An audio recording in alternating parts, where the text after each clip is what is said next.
Well, I am thrilled to have with us in studio the newest commentator for NRA News, Mr. Colion Noir. Colion, how you doing, man? Oh, I'm happy to be here, man. Really happy to be here. It's good to see you. By the way, Russell Simmons is right behind that. No, I am just teasing. He's not behind that door. Listen, you have just burst onto the scene here before your first video even came out. People were talking about you and doing videos for the NRA and how awful this was. What a horrible thing. I mean, I think my mother's at home crying somewhere because she didn't know the son she raised, you know? It's been crazy, man. It's been kind of out of nowhere, you know? I just think it's kind of funny that how I've been villainized so quickly.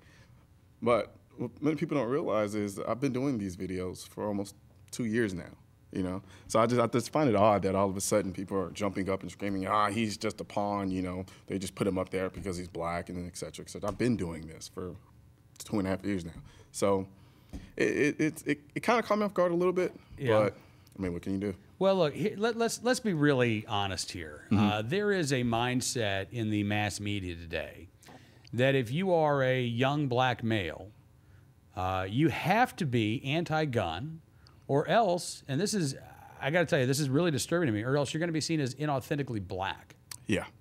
I think a lot of that has to do with the fact that for whatever reason, there's an automatic association with black and a gang lifestyle, or some type of thug lifestyle. And I think it's quite unfair because there are a ton of young black men who are into firearms and are responsible gun owners. And I think to lump us all in one category and say, you know what, you need to be anti-gun because you're black, kind of begs the question a little bit. Well, no, I think you're right. And, you know, in the video, you talk about Chicago and the violence in Chicago and how these politicians often ignore the violence. And by the way, I happen to think that these politicians are responsible for the policies that allow this violence to take place. Absolutely.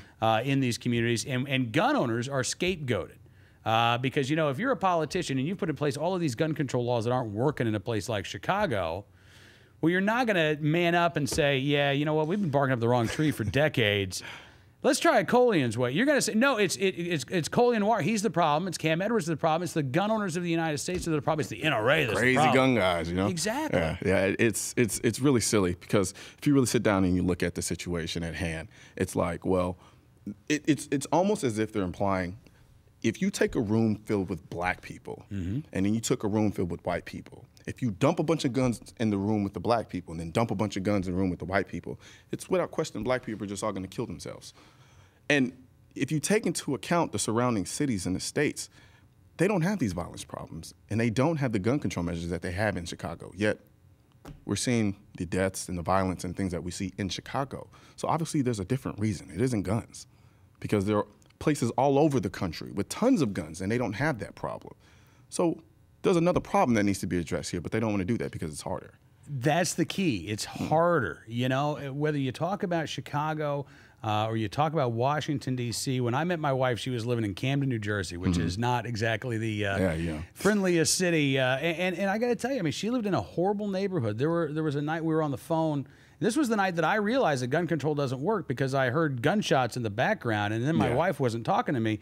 And it turns out she fell asleep because she had lived there for 9 years, and she just tuned out the sound of gunshots in Camden, whereas I thought she'd been killed. Yeah. You know, there are good people living in bad neighborhoods all across this country every day, and how dare these politicians say the good people have to give up their rights while the bad guys run rampant? It's fundamental logic.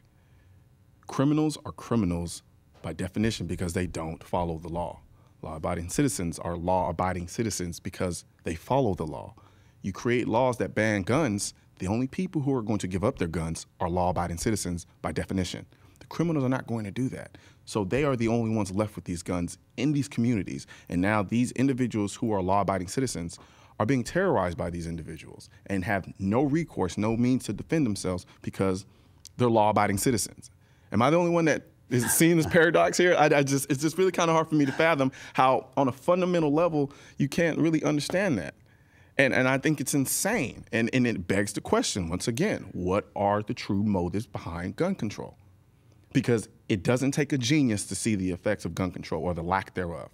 So what are the true motives? You know, I'm just saying. Listen, it's not public safety. It isn't. It's not making the streets safer. It's not even. Sadly, this debate isn't even about protecting our kids anymore. You know, it was about really protecting our kids for about 2 hours, and then it became. I think you give them a little more credit for that. I think it was more like 2 minutes. But it is about control. Yeah. And you know, we see this impulse, whether it's Bloomberg saying, you know, I don't think, Colion, you need to have a 20-ounce soda, or Mayor Bloomberg saying, you know, Colion, I don't think you need to have a 10-round magazine. I don't think you need this. I don't think you need that.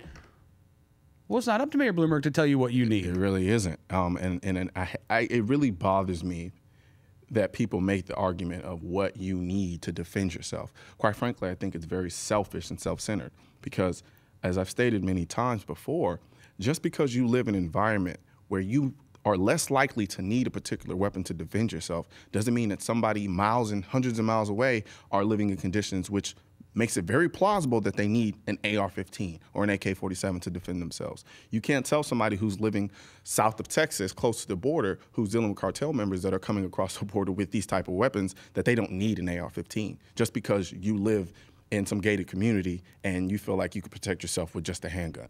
It's very self-centered, and I think it's wrong. You know, I got to ask you before we run out of time here. I'm so glad we're going to be able to have you back on a regular basis. But how did you get into this issue? I mean, I always love asking the question of how did you become a gun owner? How did you become interested in your rights?